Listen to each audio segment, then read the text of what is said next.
it's Jason Cunningham and welcome to Save My Business, Episode 2, the podcast that's really designed at helping small and medium-sized businesses navigate through these tough times and pop out the other side with a much bigger, much stronger and healthier business. Now, before we get underway, I need to let you know that due to the current restrictions we're facing in Victoria with Lockdown 2.0, this episode has been recorded remotely, so please excuse any potential audio irregularities. Now, with that being said, today I'm super fortunate to have my good friend, client, and some would say very often drinking partner, a fellow by the name of David Schwarz with me today, aka the Ox, and also known as Theo X in some circles. Now, the Big Ox played 173 games for the mighty Melbourne Footy Club, represented Victoria many a time and kicked quite a heap of goals, and was known in many circles as one of the best centre-half forwards to ever pull on the boots. Now, these days, he's a rock star on radio, broadcasting on 3RW, and prior to that was very well known for his successful and long-running show, The Run Home, on 1116 SEN. Ox, welcome aboard, fella.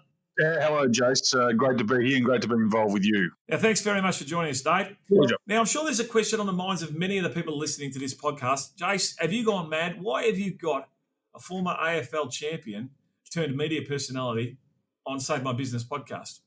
Good question.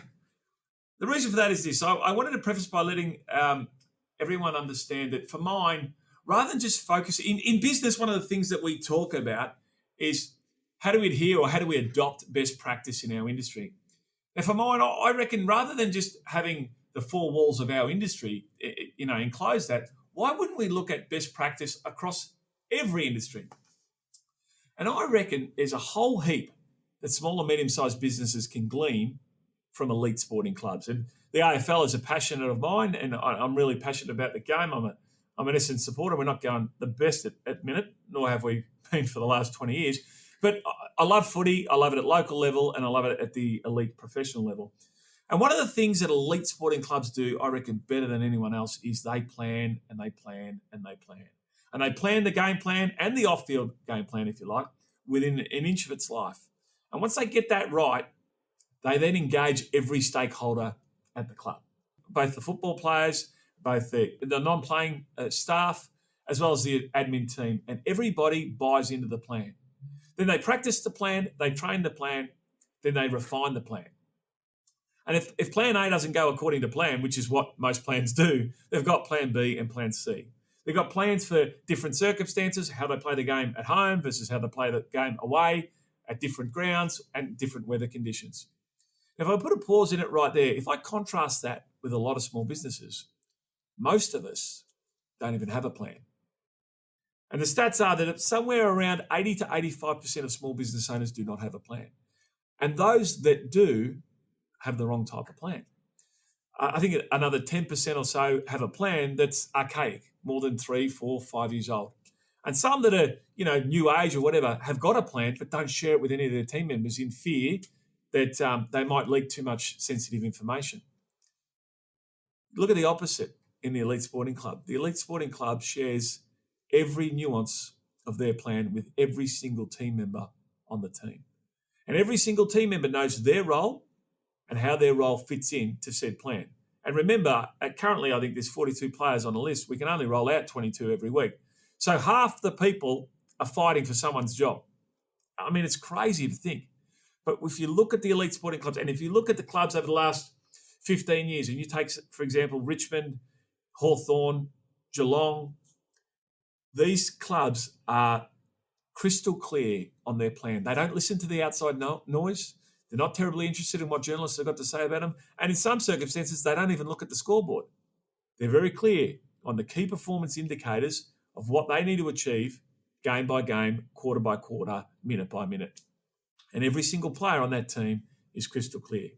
So I think that sort of gives you a bit of context as to why I've got the Ox on the line. So Dave, tell us this. You played footy with Melbourne for, the best part of 10 years.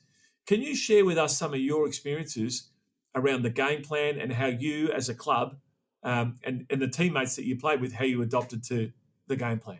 Yeah, I think that footy and professional sport and not just footy, but professional sport has got so many dynamics, which is very similar to business. And I'd never been involved with business, so I didn't understand it until I actually went through the process. But from the minute I arrived at the Melbourne Footy Club, the first thing I learnt was the historical part of the footy club. So we went back to, we had Hassan Mann and Ian Ridley, who'd been heavily involved in the 50s and 60s premiership era for Melbourne, and when Melbourne were the most successful footy club. So we learned about the history of the club. So straight away you find out who the club is, what they do, how they did it, and why we exist today. And a lot of people, if you don't mind me interjecting, a lot of people don't realise that I think that these won 6 flags out of 20. They were almost, they're untouchable. And previous to that, it was them and Collingwood that went head to head. So, and then you hear about some of the mistakes they made, where they sacked, they won the 64 premiership, and then they hadn't lost a game up until round 8, I think, and then they sacked Norm Smith the following year.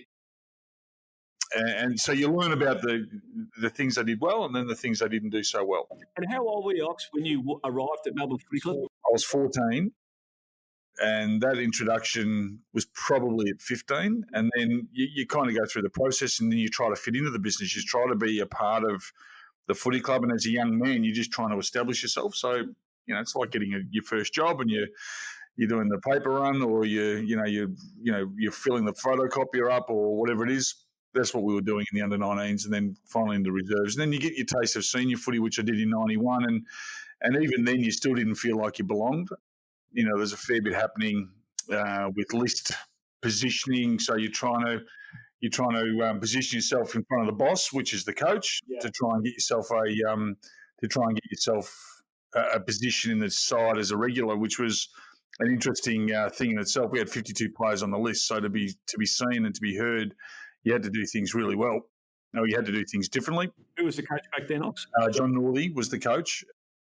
And then I got my chance in 91 and played 6 games. And then 92 I played every game, and I was pretty much established. But I learned very quickly that footy clubs are very clear in a number of things. They're very clear that we exist to win premierships, we exist to make finals, and we exist to be as best we can. Motivation has never been a problem. And since having my own business, motivation can be a real issue for small business.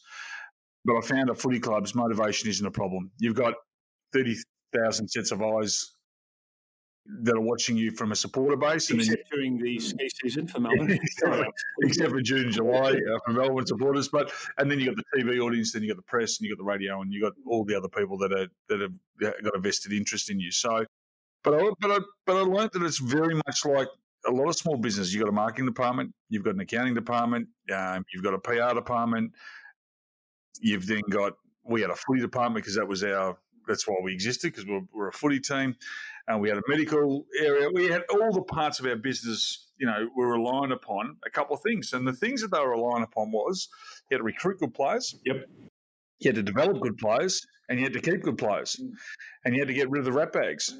And every business is the same. Every business is about finding the best people to carry out the job or the business that you're looking at doing. And if you have dickheads, or you have people that are substandard that don't get the results, it becomes a real issue. So let's talk about that. One of the biggest challenges in business is that perennial notion around the number one sales guy who always gets their numbers. Yep. Is quite toxic in the office or the team environment.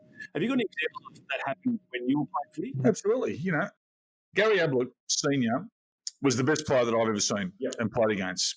But if you ask any player at the time when they were playing with Gary Ablett, he was poison at the club.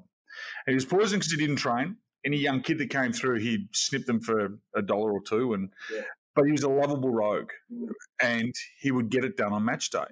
So the compromise is, do you give up on the greatest player for the sake of the team? Well, probably not on this instant, because you could actually deal with him. And that was where it was up to the coaches of the time, and Malcolm Blight and Gary Ayres and all the other coaches that Gary Ablett had, to make sure that whatever happened, that Gary was looked after, that the players understood that he was different, he was exceptional, and they tolerated him. In today's world, because it is more professional, that just wouldn't occur nearly as much as what it did back then, because they know now that it's just not worth the trouble. But as I said, you've got to try and find the best people and the best players, and that's why if you want to go and get an Alistair Clarkson right now, you're going to have to pay $1 million. Yeah. If you want to go and get a Nat Fyfe, you're going to have to pay $1 million because to get the best, you've got to pay for them. So and then it goes back to, but if you develop your players, if you get the players in and you can teach them and nurture them and wrap them up and, give them every tool necessary, they can turn out to be just as valuable as a Nat Fyfe, but in a totally different way and less expensive to your organisation with less hang-ups. Yeah. They've got no unadulterated sort of influences from other clubs or other environments, but you've got to put a bit of time in them. But sometimes you want to bring people in too that do it different to you because you're not doing it correct. Yeah, and you bring in a different set of eyes rather than the groupthink methodology. So if I was to be recruiting for Melbourne now, and we're a pretty shit side. So if I was going to Melbourne, I'd be going to people that have been involved with Geelong, people that have been involved with Hawthorn, people that have been involved with even the Brisbane Lions, the last year or two. Those that have been involved with some success rather than going to Essendon. St Kilda have been, perennially, up until, 2010, they had a bit of a breakout. But you would go to people that have had some sort of success. Yeah. So, Rox, if I'm going to jump across, and I will all over the place, you and I have known each other for a long time, 15 or 16 years or maybe even longer. And some of the listeners will know, but some of them may not know, the setbacks that you experienced during your football career. And, a lot of business owners are listening right now and have been faced with setback after setback after setback. Those businesses that are in the hospitality industry, health and fitness industry, real estate industry, a lot of businesses just can't even operate. Now, I know you, and you didn't have not just one knee reconstruction, but you had two and you had three. Can you just tell and share with the listeners some of that story? I'm keen to hear, you spoke earlier about motivation and how important that was for you. I just want to hear from you your thoughts around that and how you dealt with it. Yeah, look, I'm not sure who actually taught me this, but I think resilience and bouncing back from adversity are two of the best traits a person can have. My story is probably a little bit different to most, but I saw my dad get shot and murdered in front of me when I was young. Yeah, let's not just stop on. That's massive. Yeah, that was a big. I was 8. Yeah. Probably too young to understand the whole severity of what had just happened. And then we moved from country Victorian to Beechworth, and I was a kid that always had talent, so I could always play sport really easily. And you've mentioned to that to me many a time. Yeah, which kind of that was okay. That was my outlet. Academically, I was okay. I did Year 12 and I did a science degree and went and did a master's at Melbourne Uni. But I only did that because I was pretty organised and I had the ability to do it because I had some money coming in from playing footy. I had a number of injuries. I had 23 knee operations whilst I played footy. I had 3 recos. I had ITB tidings. I had a broken femur in 3 spots, hands and ribs and all that. Getting over injuries are easy because there's an end date. Because when if you have a reconstruction, you know that you're going to be fixed. In 6 weeks, you're going to be walking. In 8 weeks, you're going to be half jogging. In 12 weeks, you're going to be full running. In 16 weeks, you're going to be full training. And within a year, you're going to be back to pretty much everything that you were before the knee injury. So there's a time frame. Let me pause you on that. So I get that, right? So there's an end game, and it's as you take us through the process. But in a year, I'm up and running again. What happens when you're up and running again? You do your knee for the second time. You look at it and you go, "There's a challenge here. You got to go again. You got to go again." And then 12 months later, you're playing a practice match up in Albury. You do it again. You do your knee, you come off, you punch the coach's box, and you break your hand. Yeah, I was frustrated, but I knew that I had more to give. I knew that this was unfinished business, and I knew I had to prove a lot of people wrong. Yeah, because everyone had doubted me, even my teammates. My last reco, I'd played 66 games. My 66th game, I played another 107 after all that. So one of my proudest things of my career was that I was able to get back and do that. I'm not sure who told me. It might have been Neil Balme, my coach at the time, but he said, "You won't be remembered for your marks and your goals. You'll be remembered for how you came back. So just give it 100% and see what you can do. You had to give it more than 100% though, because it's not the physical things that you deal with; it's the mental things. Yeah. So I had to surround myself with good people, and look, I was young and I made stupid decisions. I hung out with dickheads, and as we all do when you're growing up. But you kind of got to go through. I think you got to go through adversity to actually understand, how good it is on the other side. There's not. Rich Dad Poor Dad is a book that I've read a couple of times, and I just think that you'll get given choices in life where you'll get to decide. Well, I'll just quit. I've done it 3 times, so I quit. Well, I don't want to be known as a quitter. And then there's there's other things like I had the same surgeon for the first 2 and it didn't work. I could have just taken the third surgeon, but hang on, if I go down the same path again, I'm going to make the same mistake. So I went and changed surgeons. So I was always constantly thinking about, making sure that was right. Now, my biggest issue whilst I was playing footy is I lost all my money because I was a gambler. So I lost $4.5 million whilst playing footy, and I walked away. It's a pretty good effort actually to give away 4.5. One of these years, and I wasn't just a bad punter, but I was a bad punter when I drank. So not a bad decision. So it wasn't until I actually left footy and actually realised, shit, I've lost everything. That's when I had to start working, and I had to start working really hard. So, I mean, some of your punting stories, I don't want to gloss over them, but correct if I'm wrong, you won $750,000 one day at the races. It was put a deposit down on a place and couldn't settle. And you know this, Chase. It was never enough. Like it was never. When you're in the throes of an addiction, it doesn't matter how much you win or what you do. You've actually got to change your behaviour and start. Getting better, which ended up doing. Dave, I'm just going to jump in. This is one of the main reasons why I got you on this podcast. I mean, there's a lot of people listening today that have been faced with a shit ton of adversity.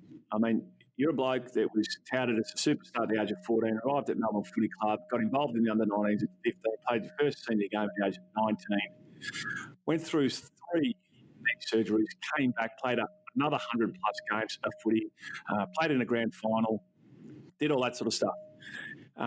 Towards the end of your career, you're doing a bit of punting and all that sort of stuff, jumped out of that, gave away 4.5 bricks to the betting agencies and all that sort of stuff. I mean, if there's ever a bloke that I've met that's been knocked down many times before, it's you. And there are a lot of people listening that have been belted a lot. Yeah. What can they glean? What are the things that, the people that are listening today, what can they gravitate towards to help them get through the next period? Yep. Yeah, it's a really good question. Other than my dad dying, I could control most of it. I couldn't control my injuries, but I couldn't control Dad dying. But I could control my punting, and I could control the people that I hung out with. Yeah. It was amazing what happened when I actually decided to get help, how many people were willing to help. Mm-hmm. And I think the biggest fear for a lot of blokes, and I think women too, and independent people, that they're too scared to actually put their hand out and say, shit, I need a hand here. Yeah. I really do. And whether it's I know when you got a sore tooth, you go to the dentist. I know when I needed surgery, I went to the doctor. But when I needed somebody to hit me between the eyes with honesty and actually back me in and not believe that I was going to stuff up again, it was important that, and you were a big part of that you let yourself go and you actually open up and you be brave to be able to discuss it. Because we never spoke about it. Even when Dad died, we never discussed it as a family because back then, Dad's dead, you move on. It wasn't, like now, we talk about our feelings. And I think social media has certainly helped that people now are willing to talk. I just wouldn't talk. I'd close down. If I had a win, I'd tell everyone. If I had a loss, I wouldn't tell anybody. And then Mum always had a great piece of advice for me. She said, you hang around dogs, you catch fleas. I was infested because I was hanging out with idiots, like really, really ordinary people that weren't going to help. And then I finally got into SEN and started doing some radio, and I had some stability in my life. I'm off the punt. I'd landed a job with Channel 7, and some things opened up because once you play professional sport, especially AFL, doors will always open up. Now, there's a person that was in my life in the early days. His name was Gary Lyon. We're not close anymore, but Gary said to me, this footy club will open doors forever. You've got to network. You've got to, and not network to be a suck. Yeah. Just if a sponsor walks in the room, they're paying for the privilege to be a part of the club. They're helping pay for your wage. Be nice. Be kind. You just never know what might happen. And it was the best piece of advice I ever got, because I became really comfortable in that environment. I used to love, talking to the sponsors. My player sponsor that I had from the day I walked in the door was Rich and Denise Haddam. They're still my great friends today. They sponsored me from day one to the day I retired. Not because they were filthy rich or anything like that, but we had a relationship. It became more just a player-sponsor relationship. It became a friendship. And I think that people are so intent on doing business when there is even more than just doing business. Just to speak to somebody on their level, and having the ability to go to levels. And I'm talking, you can talk to a lawyer or you can talk to someone in prison. Yeah. If you can do that, it is a skill that is so underrated and so important that I can, I think I can do it okay, where I can speak to anybody who comes up and asks for an autograph when I was playing footy, or any sponsor, from the boss of the AFL or the boss of whoever, that you can actually communicate on different levels, on different topics, and actually give of yourself to them. It makes a massive difference in the long term for the relationship that you'll have. Yeah. And remember this, last bit, if you can remember their names. If you have a memory of being able to remember someone's name, wow, that is power. So what I can glean from that piece just then, Ox, is two things. The first is you spoke about the independent person and how much they struggle asking for help. Yeah. And whether that's the elite athlete or whether it's the entrepreneur or business owner. And I guess if I look at it through the lens of the business owner, typically the language or the conversation or the narrative that's going on in their head is that I started this business, I should know everything there is to know about it. And it's a challenge for them to ask for help. So I guess lesson one is for us to understand that it's safe to be vulnerable and ask for help. Yep. Now, what a lot of people don't know about you, big fella, is sure they know that you're an ex-AFL champion, but they don't realise that you've got a master's degree and you're actually a very intelligent person, even though sometimes you play the dumb card. And you're great with numbers. But I must give it to you, you do have that aspect around being safe to be vulnerable and about asking questions. I mean, I've known you for a long time. Yep. And you've never been afraid to ask for help. I think that's pretty powerful. And the second thing I heard was that whole humility piece. Every member of the team has a role. I know from my experience working in the media, some of the people just got a little bit ahead of themselves and, weren't in a position to speak to the production staff or post-production or the runners or the cameraman or anything like that. And when I contrast that with you and your attitude and the person that I know you are, and listening to your stories about back in the old footy days, you're very humble and we're able to have conversations with every stakeholder at the footy club, not just your fellow players and not just the line coaches, but also, your player sponsor and the other sponsors and the supporters of the footy club. And I think that trait there is something that we can all take out. Absolutely. The coach is important, but I'm telling you, the masseur is just as important as the coach, because without him, we don't get the rubdowns and you don't, and you become a part of their lives. Yeah. That's, I think that is really crucial especially as a business owner. Like, I've had businesses, which I had a business and I just recently sold it called Supertramp, which became Superworld, which was trampoline climbing entertainment centres. And you needed to know everybody. And we had 60 employees at one, 40 at another, and 50 at another. And I could have walked into any of those venues and known every one of the staff members, because it's important that you're not just seen as a face, that you're actually part of the business. Yeah. So, and do I know everything? No, I don't. That's why I have an accountant. That's why I have a marketing team. And that's why I have, specialists in that area to help me. I know what I know. And that is about 1/50th of what I need to know to run a business. And that's why you get people in to help you, and you get programs, and you get, everything there to support you to make the right decisions. And that's where the correlation comes from business and elite sporting teams. And if we take an AFL football side, we've got one centre half forward. Yep. You've got a fullback, you've got a ruckman, you've got the on-ballers, you've got the wingers, you've got everyone plays their role. And as long as everybody knows their role and plays their role in accordance with the game plan, chances are we're going to win. Yep, that's right. And talking about understanding yourself and asking for help, Jay, when I gave up punching and I finally got off it, I took up smoking. And I never smoked before, never. At 32, I thought, why not? You know, what a beautiful habit to get involved with. So I started smoking Vincent 16s, and I smoked them for a year, and then got off them, and then started smoking cigars, Wee Willems, 40 a day. Yeah, I remember. And smoking them, not puffing them, smoking them. Sucking them right back, big boy. And then I finally got off them and started drinking coffee, 22 dumbles a day. And I thought, hang on a minute, I've got a huge issue here. And this was the first time I asked for professional help. And I went and saw... Were you having 22 coffees a day, Ox? 22 doubles a day.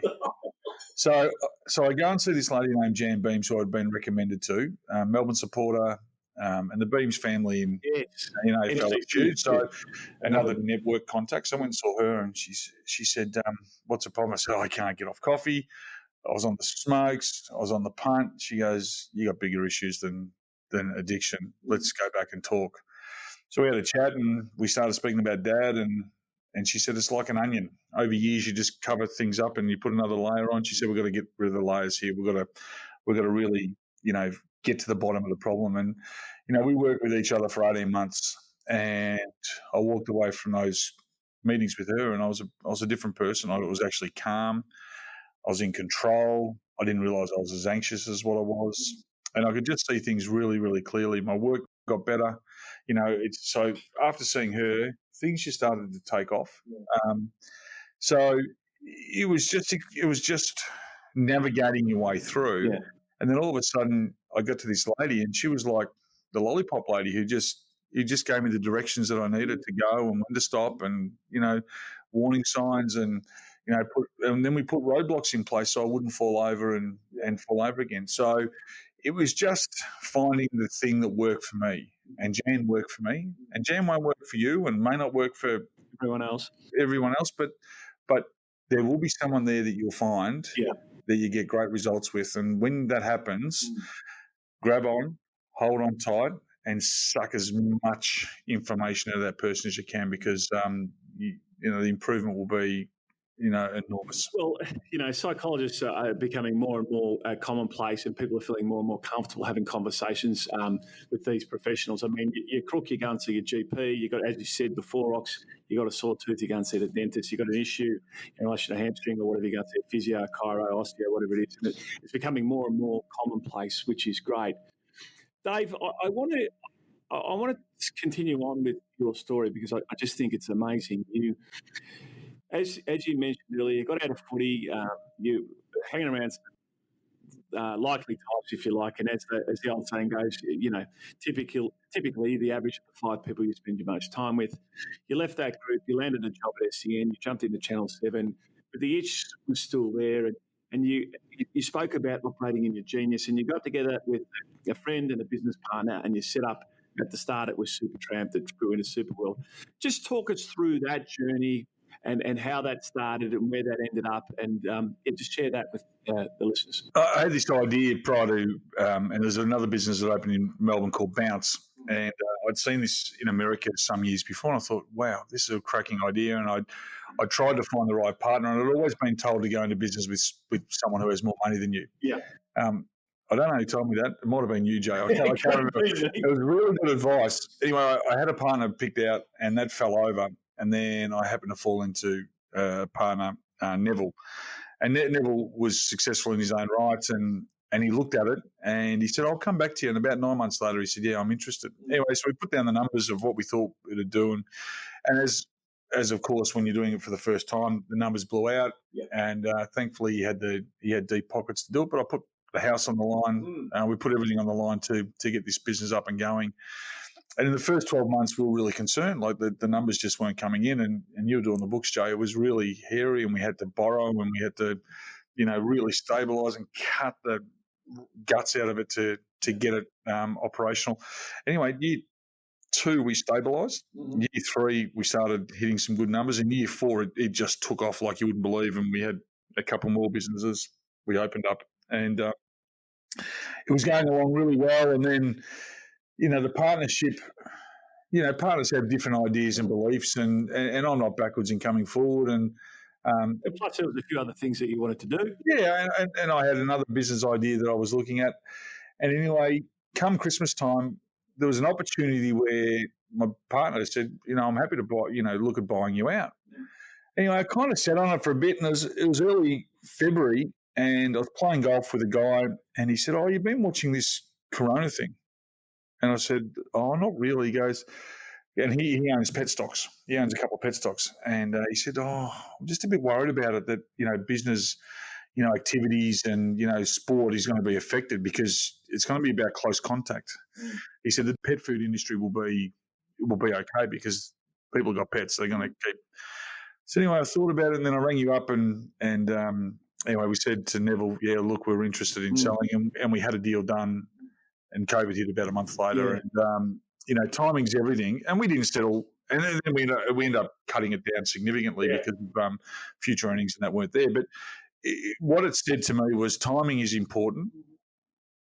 But, and I'm a huge believer in this, and I know this probably won't make good business sense, but I reckon gut feel is real important. Intuition, whatever you want to call it. Look, 9 times out of 10, maybe 95 times out of 100, your gut is, your instinct is always right. You can sort of sense something. If something's wrong. You can always tell when something's not right. And then if you back that up with the numbers, typically there's your answer.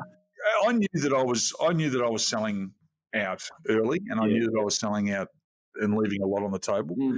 But I'd also been told you got to leave something for the next person as well. You don't get greedy. Yeah. And I could have got greedy and held on. Yeah. And the deal probably wouldn't have got done because COVID had hit, and we know what's happened there. But at the same time, I had this other business opportunity, which is a media business, media buying and planning. And I've been in radio a long time now to understand how it works. And some of the practices in relation to advertising are despicable, to say the least.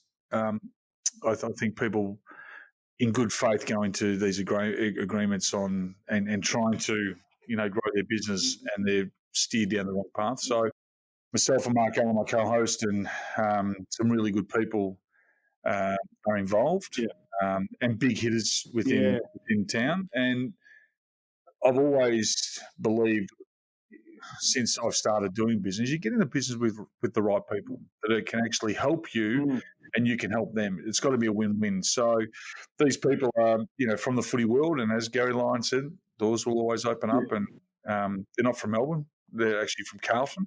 So we've become business partners now, and we've been able to open a business during COVID, which I would have thought was impossible. But we're up and going, and it's called Assembled Media, and so we're buying, planning, we've got digital, we've got the whole gamut when it comes to media. So I'm really proud to be a part of that. It's different. It's out of my comfort zone. I don't know it like I knew my other businesses, but guess what? You learn. That's right. You jump in and you have a crack. All right, I'm going to ask you a couple of questions. I'm going to jump back to Assembled Media in a minute if I can, because I'd argue you do know a fair bit about that space, considering you've been on air talent for 15 plus years. Right, so I'll jump back into that in a minute if I can.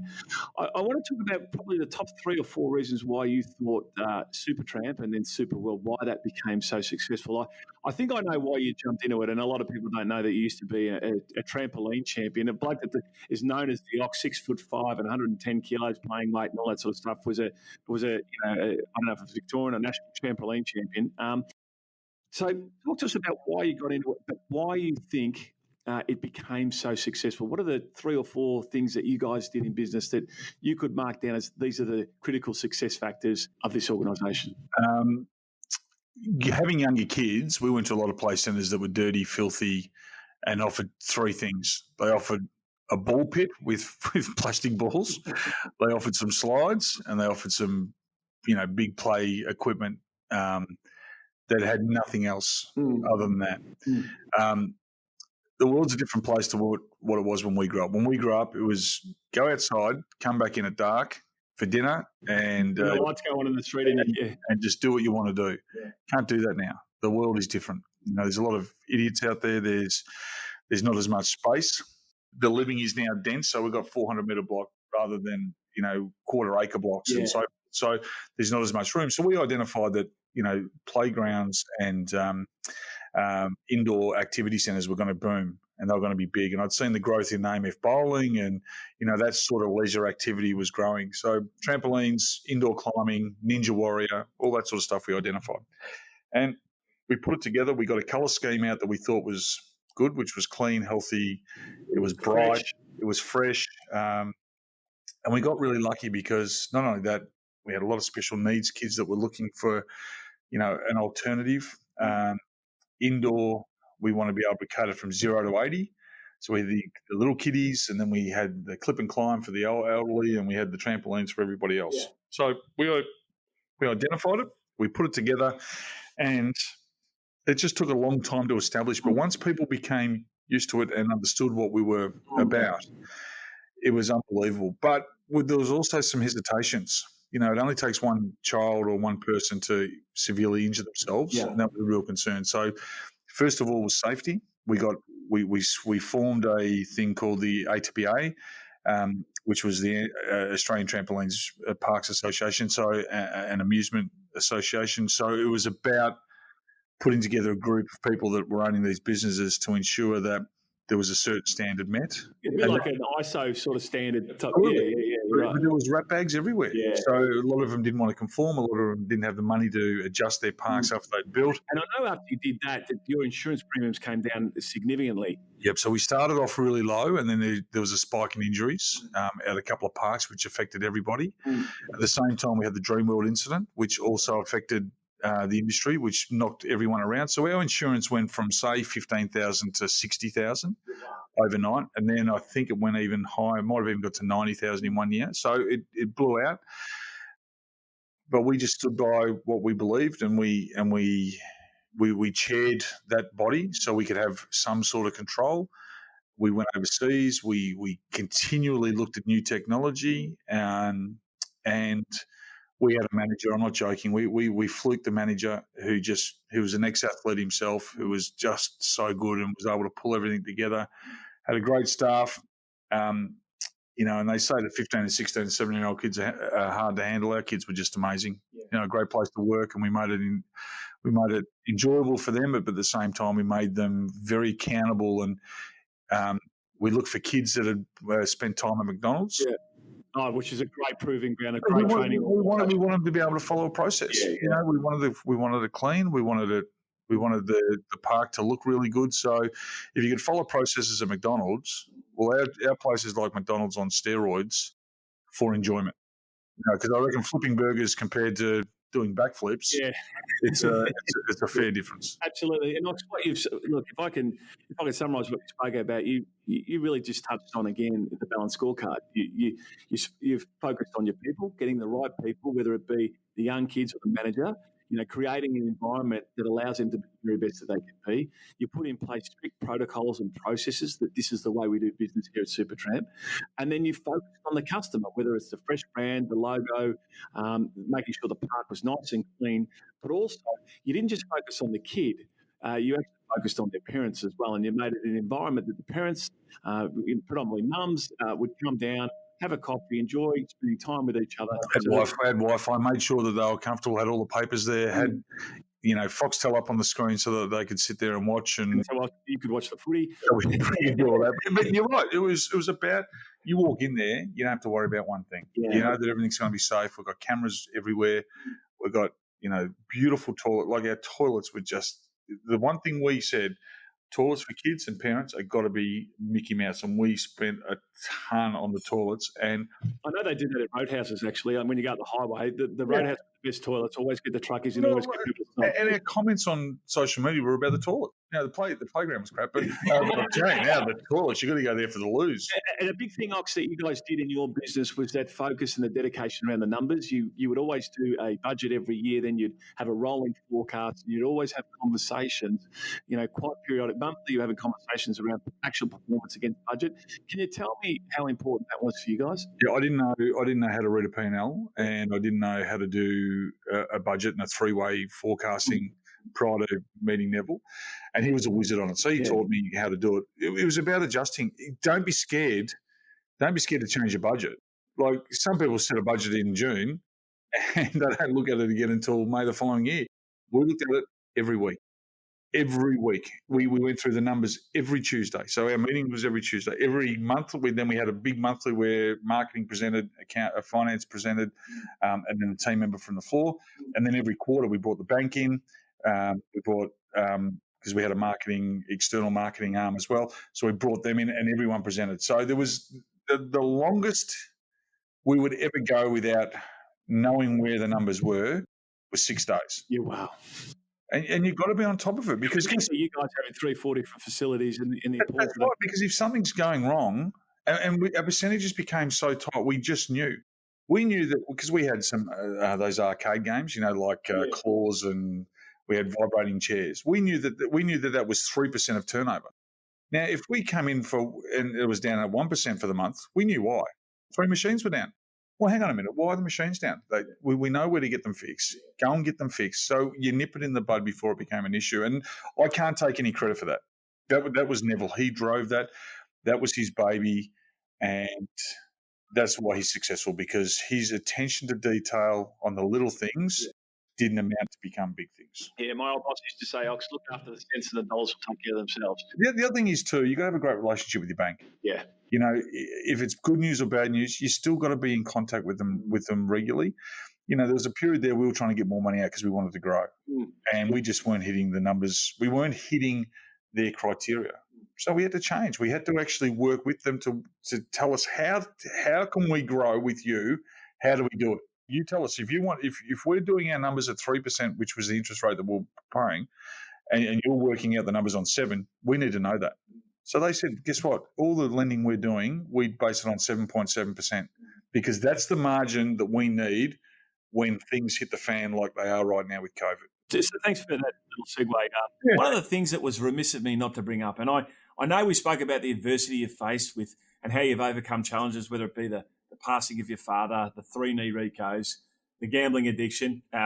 You're pretty good on the cigarettes and the cigars, and not to mention the 22 coffees a day. The kids still don't know that, so let's keep that. But the one thing I wanted to address is, I guess, the elephant in the room, despite the fact they were in different rooms, was the impact or the kick in the guts that you got Christmas a couple of years ago when you were told, or you found out that that long-standing, very high-rating show, The Run Home on SCN, was about to finish up. Even despite the fact that we had contracts ready to go and you'd been given the verbal nod that we're going to go into next year and for a couple of years after that. Can you just share with us how that felt and what you did post that conversation and finding out that devastating news?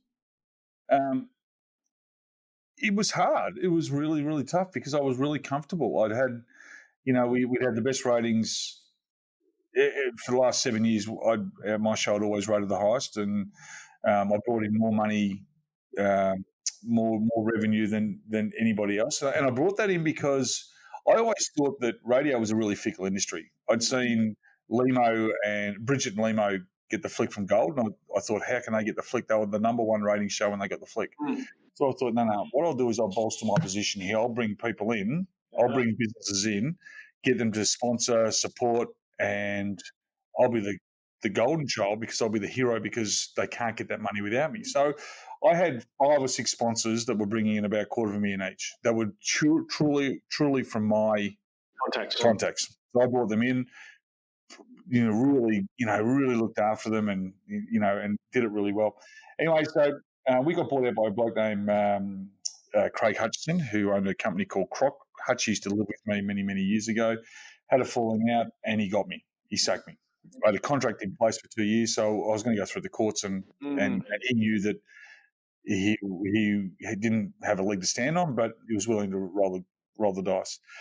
As it turned out, when I left, there was another radio station just setting up called Macquarie Sport, which was a part of AW, and I got offered a job there, so the legal action stopped because I had another contract. But with great delight, I just took all those sponsors straight from SEN and took them straight over to Macquarie. Ended up being around about $3 million worth of clients. Now, I'd never do that normally, but I was jaded. I got really, really pissed off that I'd been given the flick, and I just thought, you know what, I'm going to get even here, and I just attacked.